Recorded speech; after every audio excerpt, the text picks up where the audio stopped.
all but Mommy's family. Great supportive community, close-knit caring family. We're non-judgy, blanket fuzzy, stigma-free. All but Mommy's family, friends, family, and community. We all but Mommy's family. Teacher sharing is our key. Great big thanks to you all. Hello, and welcome back to another episode of Stigma Stompers, Namiviri County's one and only podcast. I am one of your hosts, Abby. And I'm your other host, Janana. Today we have with us Kevin Berceli. We are talking about trauma-focused therapy, TRE, and just to give you a little preview into kind of what we're going to be talking about, I have some quotes here from people who have gone through TRE. One person said, "When I came here, I had panic attacks multiple times every day, and now I've had one in 6 months. That's life-changing, amazing, and I'm better able to handle when multiple things come my way because multiple things have been coming my way, and I've been handling it better than I thought I ever could." So, without further ado, Kevin, will you please introduce yourself and tell us a bit about your background with trauma and then TRE? Sure. So my name is Kevin Berceli. I'm a licensed professional counselor here in Pennsylvania. I'm a nationally certified counselor. I'm a certified professional hypnotist. I'm certified in tension or trauma release and exercise, which is the TRE that we'll talk about today. And I'm also certified in neuro-linguistic programming. I've been working in elementary, secondary, post-secondary educational settings, the drug and alcohol field, and now for about the last 10 to 15 years, the mental health field. I found that in the mental health field, especially working for a community mental health agency, the statistics will say that approximately 98% of people walking in the door are experiencing or have experienced at least a singular form of trauma, if not repeated traumas throughout their life. Wow. My goodness, yeah. I feel like people don't really understand exactly what trauma is. People usually think like this huge event, but like, for example, COVID, that was a form of trauma that I don't think people truly realize the difference between it. Absolutely. We talk about hard and soft traumas. Sometimes they call it trauma with a capital T and trauma with a lowercase t. But the difference between the hard and the soft, the hard is what you think of. If you think of a vehicle accident, an abuse, a robbery, these kinds of things. But the soft traumas can build up just the same. In fact, they may look identical. And these could be going through a life event, like you mentioned with COVID. It could be working a job you hate for 40 years. It could be going through a difficult relationship or maybe even living in poverty. There may be no one singular event to point to, but it builds up over time. And now we're experiencing very similar or maybe even the exact same symptoms as a result. Bless you. Awesome. Thank you. Yeah, thank you for explaining that, because I know a lot of people who don't know the difference, that those soft traumas are still a big thing and big deal for people. And a lot of people who think that they may not have any trauma because they don't see even like living in poverty as something that would cause a lot of trauma to their body and to their mind. So I think that's helpful. Absolutely. Yeah. So if you don't mind, for our viewers, including myself, before meeting you, I had no idea what TRE was. So do you mind going a little bit more in depth with that and how you came to start doing TRE? Absolutely. When we talked before, I was able to give you a little bit of the background or the history on that. Is that okay to do again here? Yes, absolutely. Okay. So there's one international trauma expert who has been instrumental in the work that I do. He's the founder of the TRE technique. He was a driver for Mother Teresa for a number of years. He has worked in many countries around the world, and I like to say places your travel agent would never recommend. Places that are full of war, poverty, natural disasters, you name it. And so he wouldn't just go and do a workshop in these places, he would go and live there. And so he too would experience the day-to-day traumas, the war, everything else that was going on. And so there's two stories that he would share to help understand the development of this technique. And the first one, I believe, was in Beirut. He was there during their civil war, And at one point, he found himself in a building that was being bombed with 8 different people from 6 different countries. And so they were all huddled together, and he said, I didn't realize it at first, but after a while, he began to notice that all 8 people did exactly the same thing in perfect unison every time a bomb would come close or hit the structure of the building they were in. He said they would all go like this. They would just pull into the fetal position, and it was instantaneous. He said you could have put a video camera in the room, put music to it, and it would have looked like a synchronized swimming event. It was that perfect unison. So we started to realize that we're all built the same. It doesn't matter what language you speak, your values, your cultures, your belief system. Human beings have an innate response to stress and trauma. So the second experience that goes into this now is, I believe this was in Sudan, but I may be wrong on that. He was in a village that was being air raided. And so every time planes would fly by, they would go into a more permanent structure, kind of like a bomb shelter, essentially. And it had a long bench down that they would sit on. And the adults would sit on the bench. They'd put 1, maybe 2 children on their lap. They would wait for the planes to pass, and they would just go back to their day. And so at first, I don't think people really noticed a whole lot. You're just very overwhelmed and thinking, well, this is the end. Mm-hmm. But living there, he started to realize some things because this became part of the routine. And so what he discovered was, if he leaned back and looked down the bench at all the adults, he said they would look like statues, very rigid. But if he leaned forward and looked at the children, many of them would be trembling, even from head to toe. And so as he did, he just talked about these things. And almost everyone told him the exact same thing. They'd say, oh yeah, of course we noticed that. And when he said, well, why are the children shaking? And they said, well, it's because they're afraid. And so he started to ask, well, the adults aren't shaking. Are they not scared? And the adults would say, well, of course we're scared. But we're not going to let the kids see that we're afraid. And so he starts to understand that we all are built the same, but developmentally, we learn to hide these responses. We learn to suck them up, shove them down, put a lid on it, whatever you want to call it. But we learn to not allow this natural shaking mechanism to occur, which is understandable at first until you learn more about this. We oftentimes think, oh, I'm shaking uncontrollably, or I'm so worked up I'm shaking, and that doesn't feel good. I don't like that. It feels unnatural. But when we start to understand the nervous system has 2 parts, the sympathetic nervous system works us up, and the parasympathetic nervous system calms us down, we can start to understand that when we get so worked up in the sympathetic nervous system, the parasympathetic nervous system turns on and does the shaking to self-regulate, to calm us down, and to discharge that activated response. So this international trauma expert starts to understand this, and I like to say he has more degrees and certifications than I have fingers. So anytime one field of study wouldn't answer a certain question, he would find a field of study that could explain it. And he starts to put this together, and he develops this understanding that if we can help people in a self-controlled way turn on this shaking mechanism, we can put them in control of self-regulating.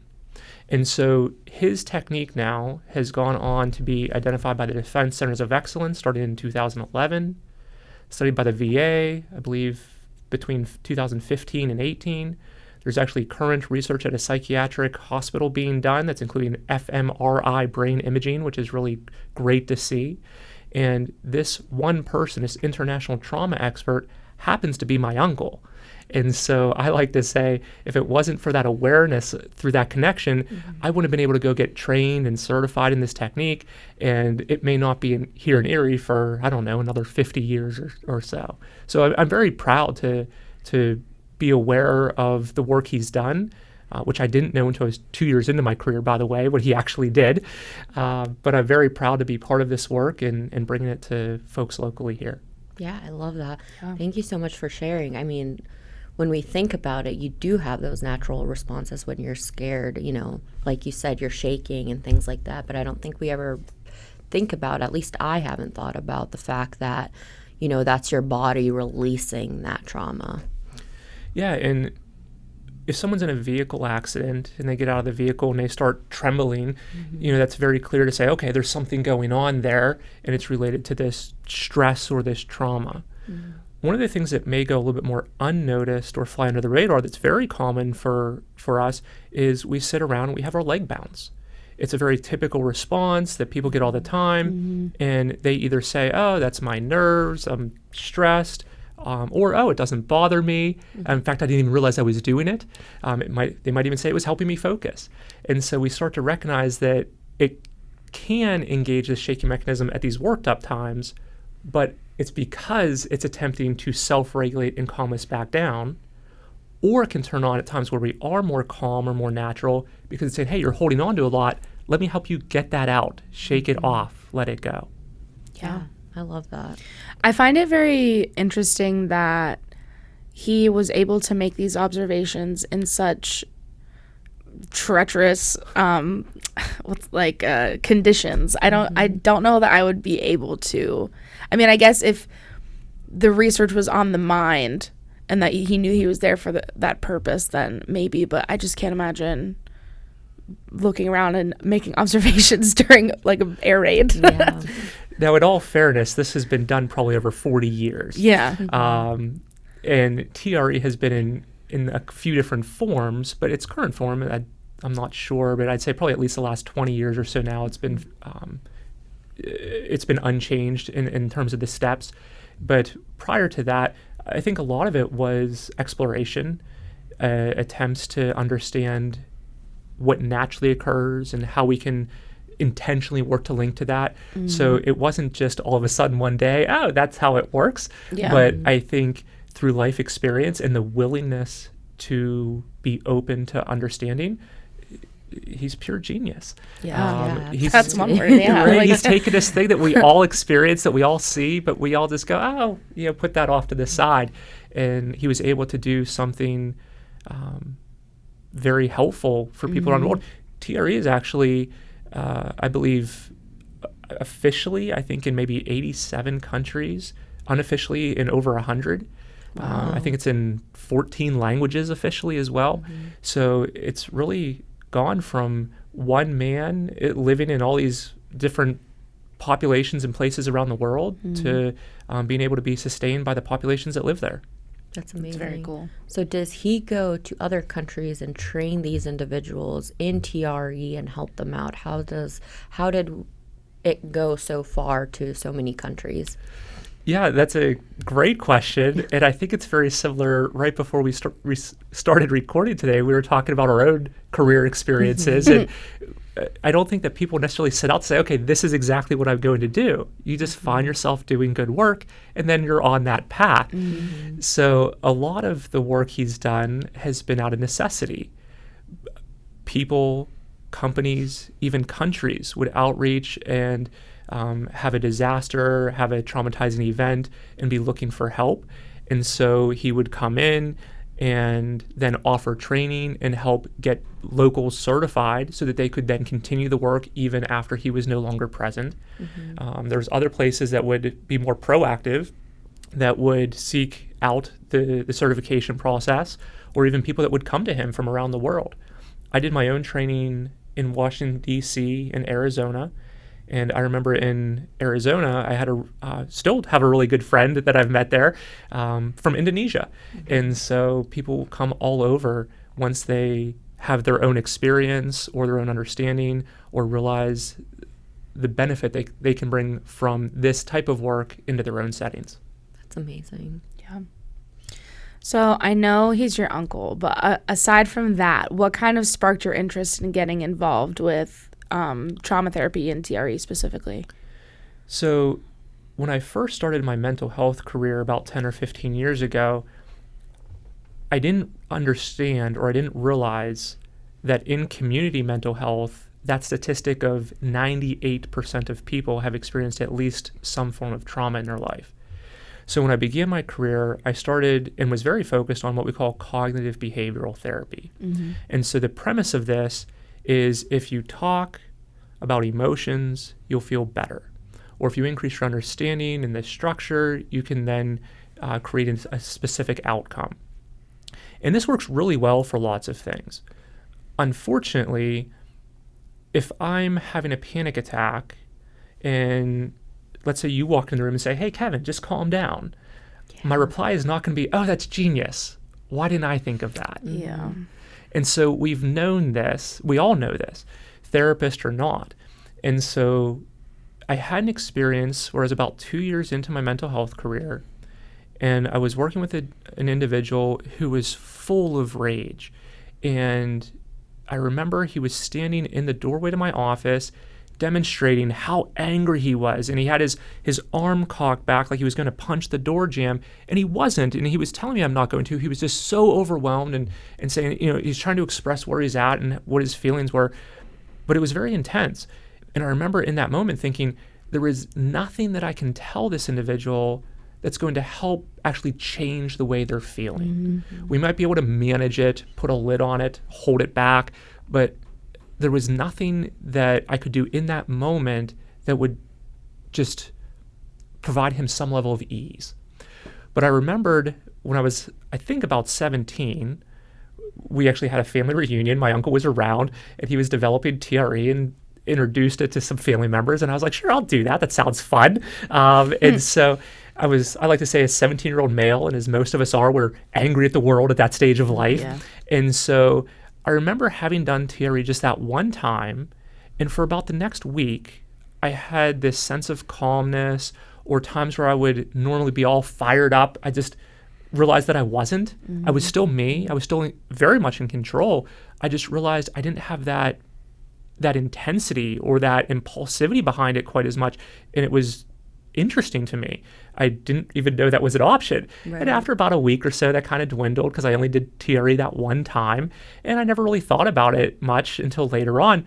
And when that gentleman was standing in my doorway with his arm cocked back trying to demonstrate how angry he was, I had that realization of, wow, I wonder if this could be helpful to him. Mm-hmm. And so that's when I started to pursue, okay, what was that? How do I get certified in that? And that's when I started the journey. That's amazing. Yeah. So we keep mentioning TRE. Let's take a step back for our viewers. I know you told us a little bit about what it is. If you don't mind explaining to our listeners and our viewers what exactly TRE is and how it looks like. Yeah, so we talked a little bit about where it comes from, but we did skip over what it is. So the TRE technique is a series of 7 exercises. 6 of them are standing, and then the final one is a laying exercise. I like to tell people these are very simple things that could even be part of like a school gym class warm-up. Mm-hmm. The very first exercise, we sway by rolling the bottoms of our feet across the floor. The second exercise, we work the calf muscles of the lower leg. And I like to tell people not to get the best calf muscles in town. If you want to do that, you have to go to the gym and get a personal trainer. We're just engaging the muscle groups here. Mm-hmm. We then move into the third exercise, into the upper leg. So we're working up the body. The next 3 exercises start some stretches. We stretch through the legs, through the midsection, and then into the back. In the final position, I like to joke with people and say we get to lay around and do nothing, which isn't entirely true. There's a step first that we do on the ground there. Mm-hmm. But we end up in what we call a passive position where you get to lay there comfortably. And when we go through this series of exercises, what results is that shake or tremor mechanism. People know all the time we have this mind-body connection. And so that's essentially what's starting to happen here. When we go through this specific protocol and we start to engage this tremor or this shaking response, I like to tell people, you're not making yourself do this, you are letting yourself do this. The same as if we sit around and our leg starts to bounce. Mm-hmm. We didn't make that happen, we're just letting it happen. The difference now, though, is we're doing it intentionally. And that means you're in control of the process. So you get to be in control of starting or stopping this shaking or tremor mechanism. You get to be in control of speeding it up and slowing it down. And even though we do start this shaking response in the legs, like if we bounce our leg in the chair, we then realize that this is not a leg technique. It's a nervous system-based technique. So what this means is it can now work through the nervous system. It might sound weird to some people at first. We start to move the shaking from the legs. We kind of salsa dance it through the hips sometimes. It starts to make its way into the back, up to the neck and shoulders. How many times have you said, oh, I have this knot in my neck? And so we start to regulate or discharge through the nervous system. And so the body now starts to calm down. The reason this is really important, especially to me as a mental health therapist, because remember, I'm not a physical therapist, I'm a mental health therapist.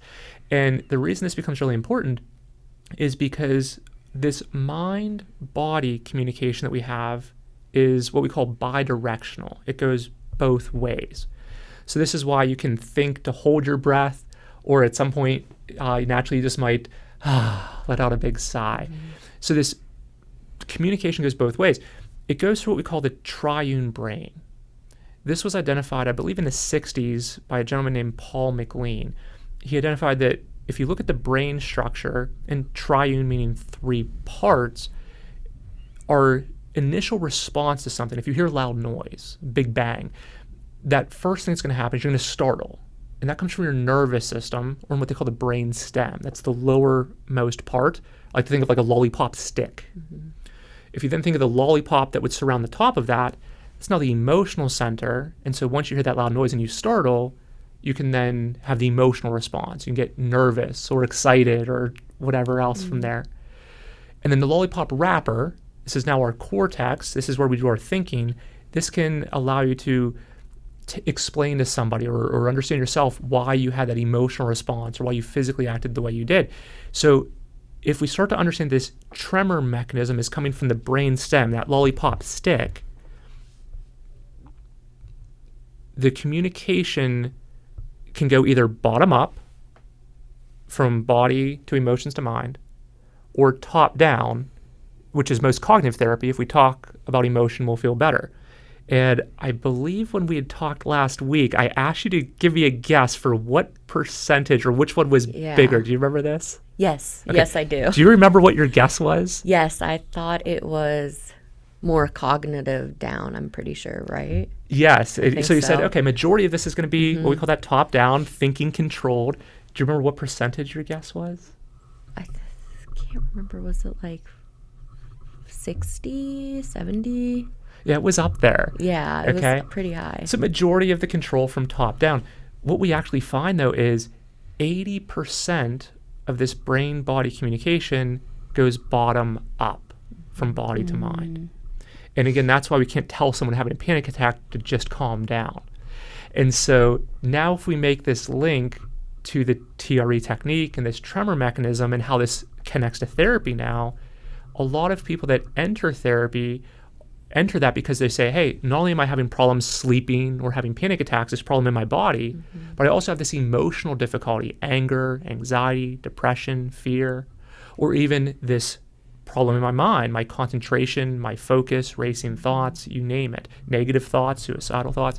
And so when we start to realize that this builds up through the nervous system, in fact, the National Institute for the Clinical Application of Behavioral Medicine, NICAM, says, and they've been saying, that we actually need nervous system-based techniques to help people reduce the stress and trauma response. This is what we're talking about. So this is why, even as a mental health therapist, I think it's so important that we help people understand and then safely, in a way that they control, play with this body response, because it should feel good. It shouldn't be overwhelming at all. It should be pleasurable. It should be at a pace that they find comfortable, and it should be providing relief. You even read a comment from somebody that had been doing TRE for a period of time there. But a lot of times, even just in an introductory appointment, I can have people say things like, I feel looser, or I feel more relaxed. And when they say I feel relaxed, I ask them, I say, hey, I'm a pesky therapist. Do you mean relaxed in your body, your emotions, or your mind? And I'm referencing that triune brain. And oftentimes they'll tell me at least 2 categories, if not all 3, that they're referring to when they say relaxed in that case. That's amazing. So you did mention the other symptoms that come along with trauma, like the anger, the concentration, and other things. Does TRE help eliminate those? Like if someone's angry and all the other emotions behind it? Good. So as the therapist, I'm going to challenge the word eliminate. Okay. I don't look at change as an on or off light switch. I think of it more like a dimmer switch. And the easiest example for me, and I have one here today, is a water bottle, because I like to say as stress builds up, at some point it's very easy for that to then overflow. And people are very aware of that. And that's where we really are struggling in our day-to-day functioning. But even if we're not at that overflow point, we can still be worked up. If this is like a 1 to 10 scale, we might be living our life at a 9.2. And so as we start to do something, in this case, TRE, to help self-regulate, if we start to bring that intensity level down that we're holding, that we're living with, what this means is if I bring it down to, let's say, a 4, well, now I have some wiggle room. And so I still will have anger. I just won't be exploding with anger. And if anger's at a lower level, I'll be much more in control of my response to it. Any emotion isn't good or bad or right or wrong. In fact, it's wonderful that we can have a variety of emotions. They serve us very well. But most of us don't really enjoy emotions when we're, at this higher level. We find much more enjoyment in our day-to-day experience when they're much more manageable or at that lower level. So I think that if we can help people dial down stress or trauma or anything on that scale, to me, they're on the same scale. Trauma is just overwhelming stress. But if we can help dial down what we're holding on to, well, then life becomes more realistic in terms of what we're doing from day to day. And so now people can say, okay, it's okay if I have a reaction to something. It's okay if I have a, some feeling of anger, but anger's, or frustration, maybe even a lower level of that. That's much more appropriate for me to have than rage, let's say. Yeah. Absolutely. Thank you for explaining that. Yeah. That's one of the big questions I was wondering, is if it completely, helps with that emotional side, or if it's more of that physical side that it helps with. So thank you for explaining that. I appreciate it. Yeah. Would you say that there's like a group of people or a specific trauma or whatever that benefits the most from it, or would you say anyone can? Yeah, this is a great question, and I am surprised every single day that I do TRE with somebody. There's people that say, oh, I've been through this horrific, traumatic event, and so I know that I'm going to have all kinds of stuff coming out and everything like that. And we get into TRE, and sure enough, their body's shaking it off, getting it out, letting it go, and it looks pretty run-of-the-mill in what you'd see from, it's pretty typical when we do this work. But then I have other people say, I really don't have any particular trauma or, some big stressor in my life. And we start doing TRE, and they start telling me all kinds of life stories about what they've been through. And they say, oh, I didn't even think of that. I didn't even know I was holding on to that. And so it really is no crystal ball.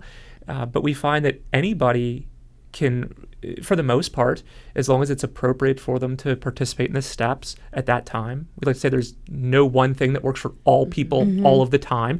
So the steps have to be appropriate. And of course, the person has to be willing if they want to do something. But there's really no recipe for who's going to benefit the most, or who will use it for general wellness versus who will use it for overwhelming trauma. It truly is remarkable that we're all human. We can all do this, and it's just, let's see where we go. Yeah, absolutely. So since you also do therapy, is there a preferred method, or do you suggest if someone gets TRE that they follow up after with actual, like the cognitive therapy side of stuff? What are your suggestions on that? Yeah, so they go hand in hand. My experience tells me that you cannot separate the mind and the body, which we've attempted to do for years. And so when you realize that they're connected, and just to drive that point home, I want you to imagine if you're of the generation that ever had a teacher that would walk up to the blackboard and put their nails to the board. Oh, I just got chills down my spine. Yes. Okay, a cognitive thing that creates this physical reaction. Okay, I apologize for that, but I thank you for making the point. Okay, we cannot separate mind from body. Good, I'm sorry to thank you. Okay. Oh, man.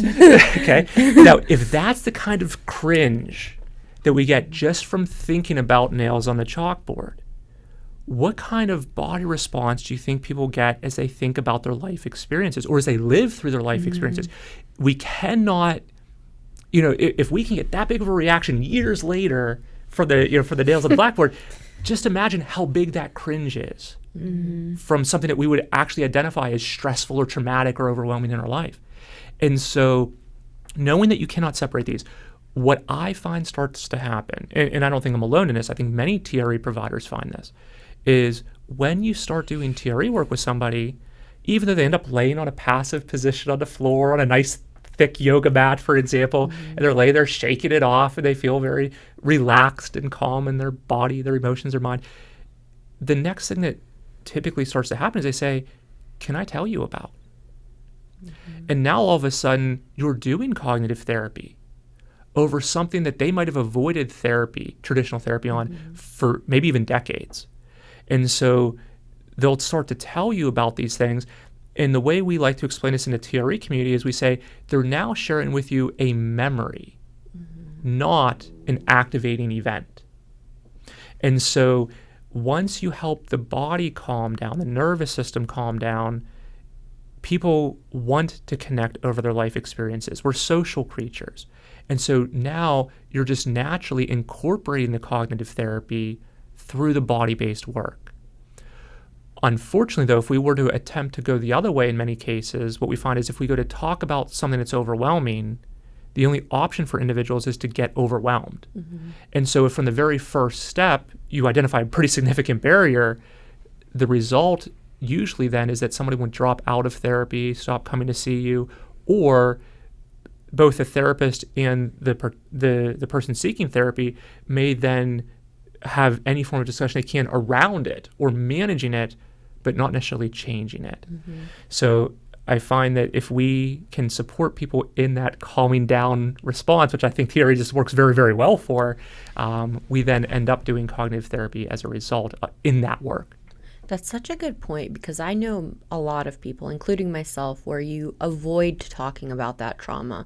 You get so, as we talked about, you get tense, you start to cry, you don't really want to talk about what happened. So that actually makes a lot of sense, that if you feel more relaxed and you're sharing, that's amazing that how you said it, a memory instead of it being a trauma that you're sharing. So that's such an amazing perspective to think about, because I feel like I knew that, but never really thought of it that way until right now. I feel like the whole concept is so simple, but so complex. Like, yes, obviously, if you're calmer, you're more willing to talk about it. But I just think it's so overlooked. And so maybe it's like too simple to where it's complex, almost like a cycle, like it's oversimplified. So it's super complex again.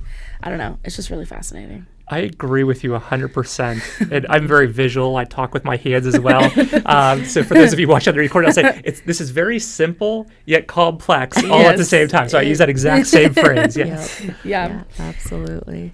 We talked about it earlier about how people may not realize they have unresolved trauma, whether it's because they disassociated from it or they just simply don't know that what they lived through was a trauma.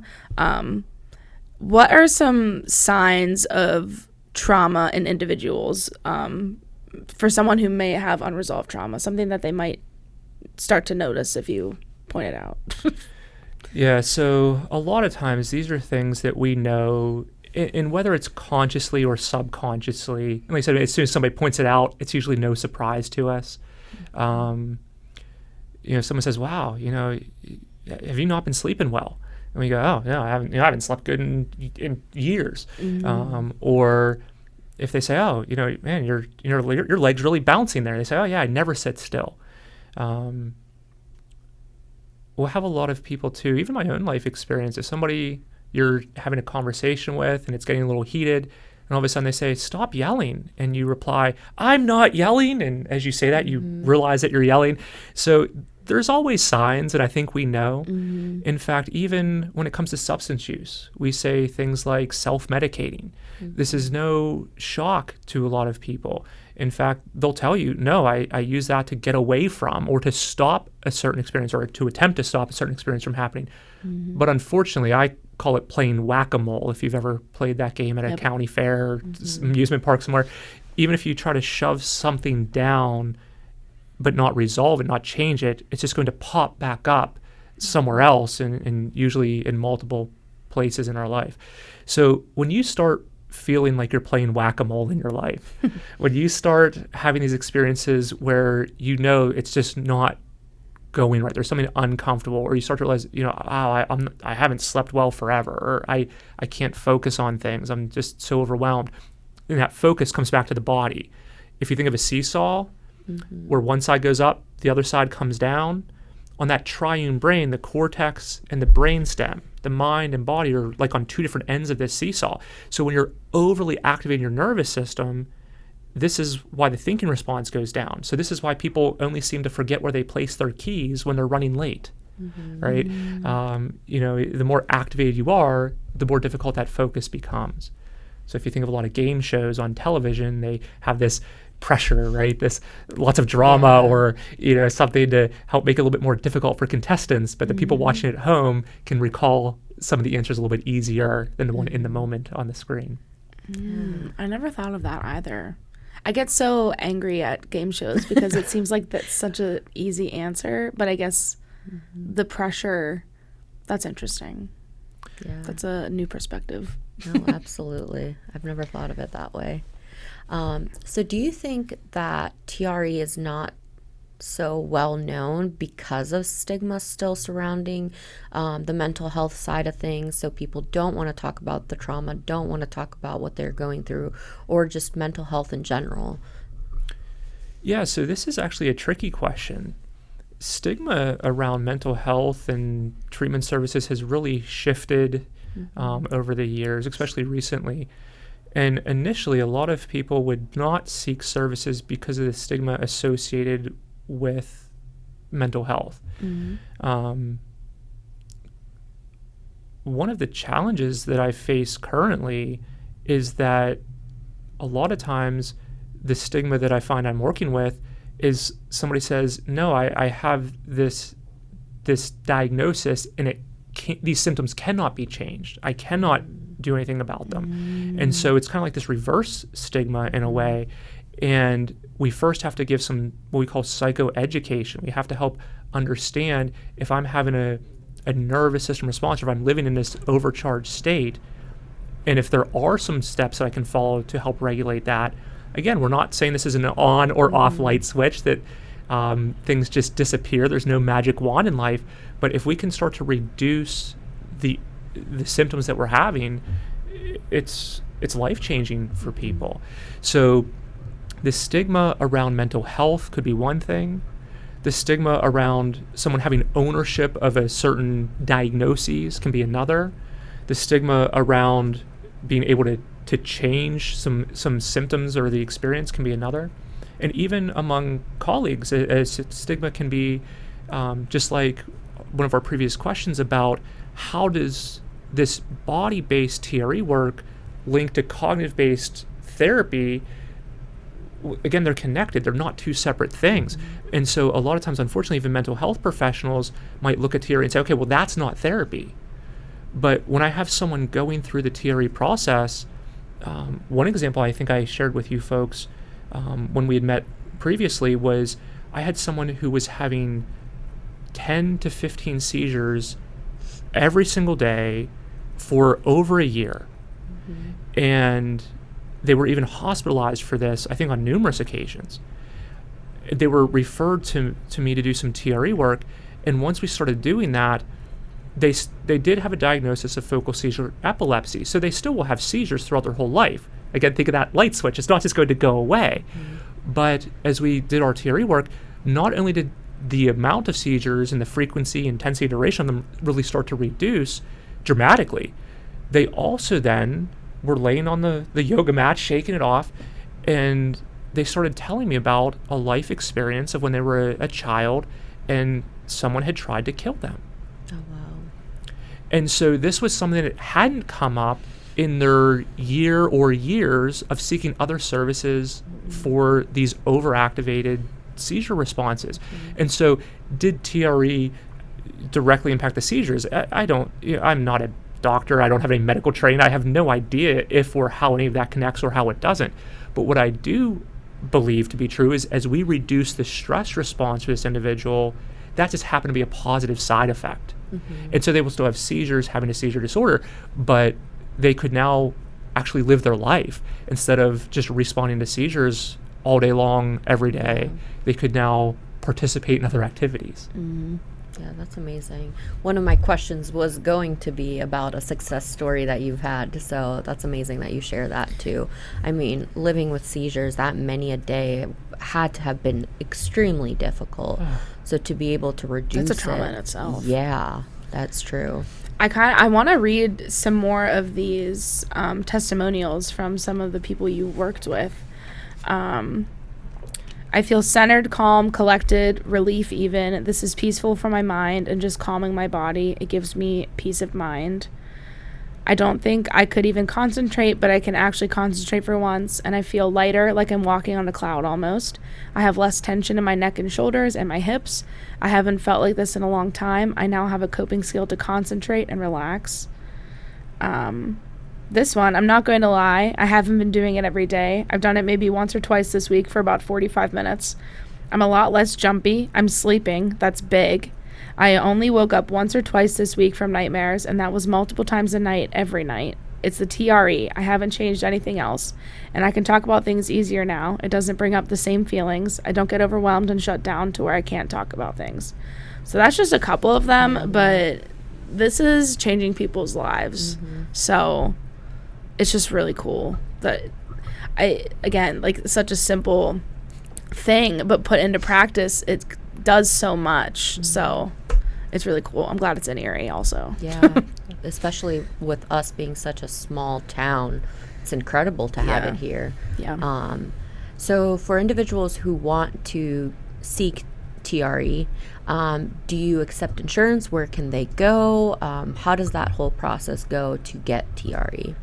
So in general, TRE and the certification process is a global organization, and their website is www.traumaprevention.com.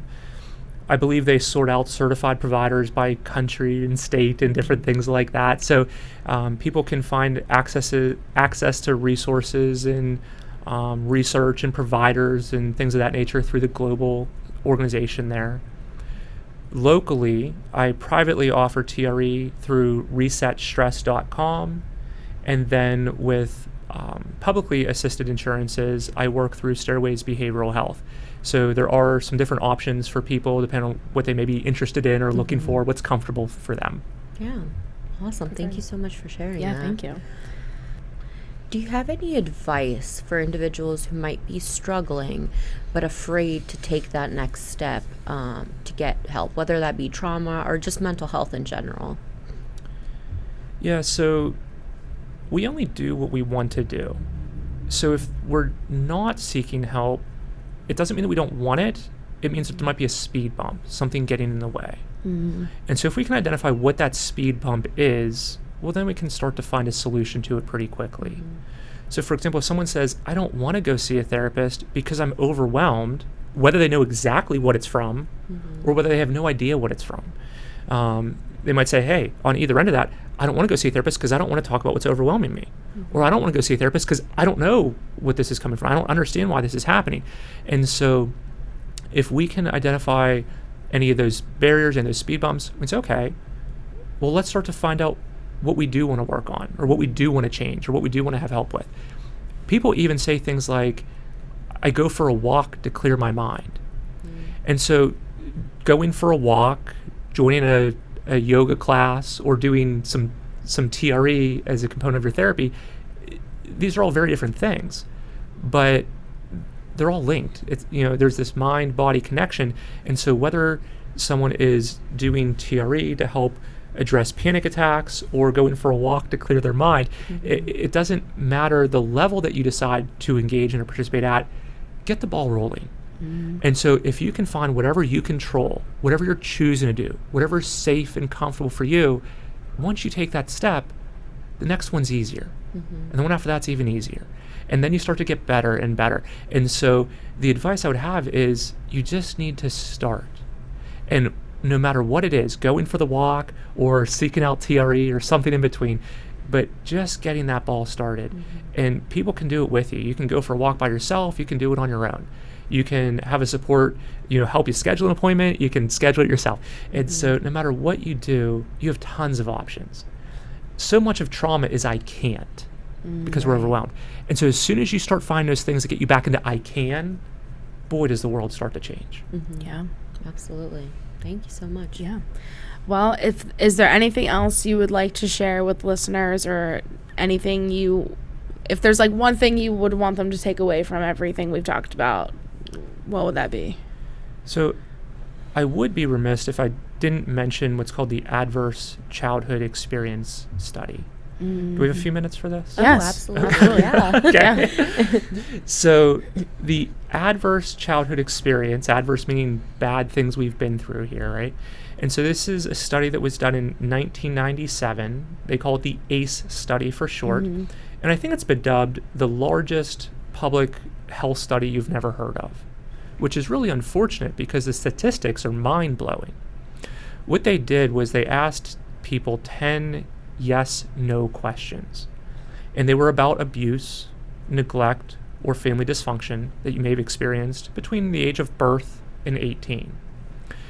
And the statistics on this, like I said, it's mind-blowing.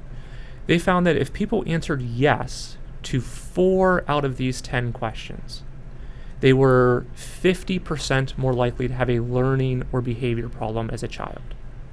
Wow. They were 7 times more likely to become an alcoholic. Wow. Right? That's huge. Yeah.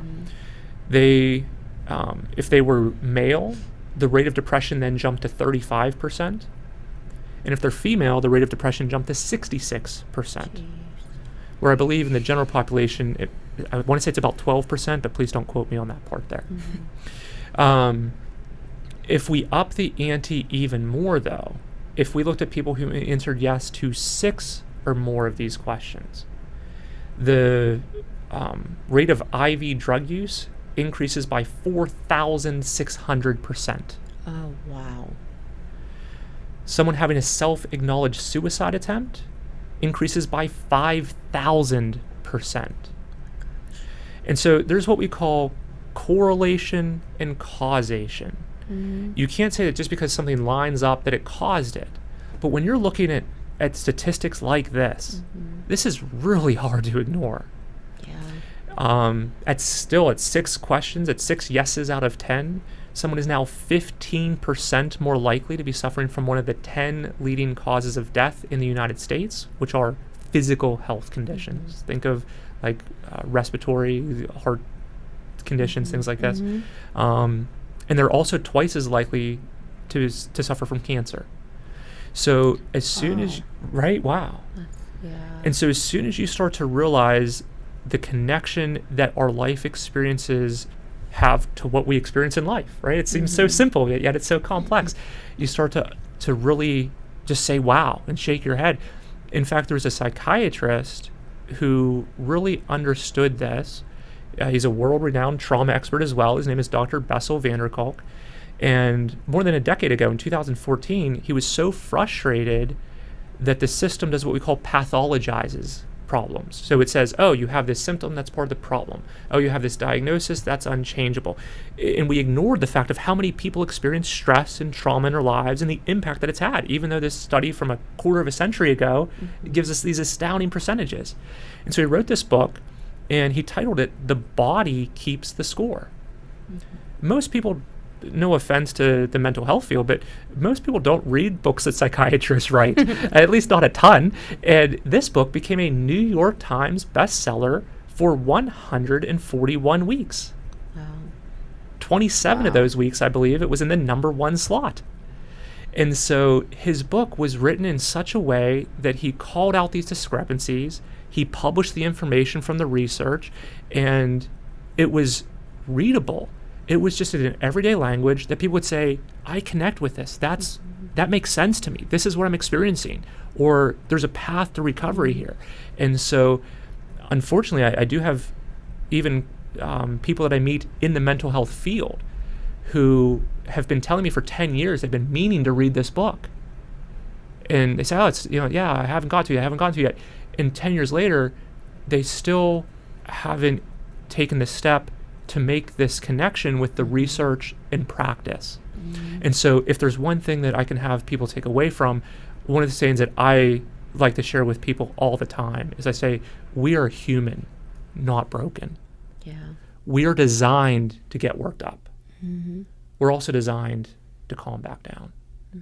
And so if we can understand that simple yet complex approach, we've got this. We can do something about it.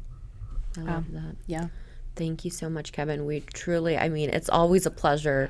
I feel like every time we sit down with you, we learn something new. Yeah. So thank you so much for taking the time and joining us and letting our viewers know what TRE is. And if you don't mind, one more time, just letting them know where they can go to get the resources or if they want to see you. Absolutely. So first of all, thank you so much for being willing to sit down with me more than once. Of course. It's always a pleasure. And the two of you, the insight and the questions are fantastic. So I would meet with you anytime. Thank you. The resources for people, the global TRE website is www.traumaprevention.com. There's some links to some past research. There is some current research that will be published through there as well, which is I understand amazing with some of this brain imaging stuff that's coming out. You can find providers from all over the world through that website as well. And some of them, of course, will do virtually for folks if they're looking just for TRE alone. So there's body workers through there. There's therapists through there. There's all different kinds of certified TRE providers. And then if someone is looking to connect with me personally, they can do that through resetstress.com or locally at Stairways Behavioral Health. Wonderful. Thank you again. We Yeah, truly thank you do very appreciate it. And we hope you all took something away from our episode today, and hopefully check out TRE if you think it's beneficial. And we'll see you next time. Thanks for joining us. Bye. Bye. That was amazing. Thanks for joining us on this episode of Stigma Stompers Podcast. We truly appreciate all your support. If you want to see more about what we do in our community, make sure you check out our website. It's namierie.org. Make sure you also click on our t-shirt store tab so you can buy a t-shirt. We get a portion of all the proceeds. And make sure you sign up for our newsletter. It has all of our programming and event updates. Another way you can get involved is if you feel comfortable sharing your personal story. You can email us at info@namierie.org, or you can give us a call at 814-456-1773. Thank you for tuning in, and we'll see you next time. Bye!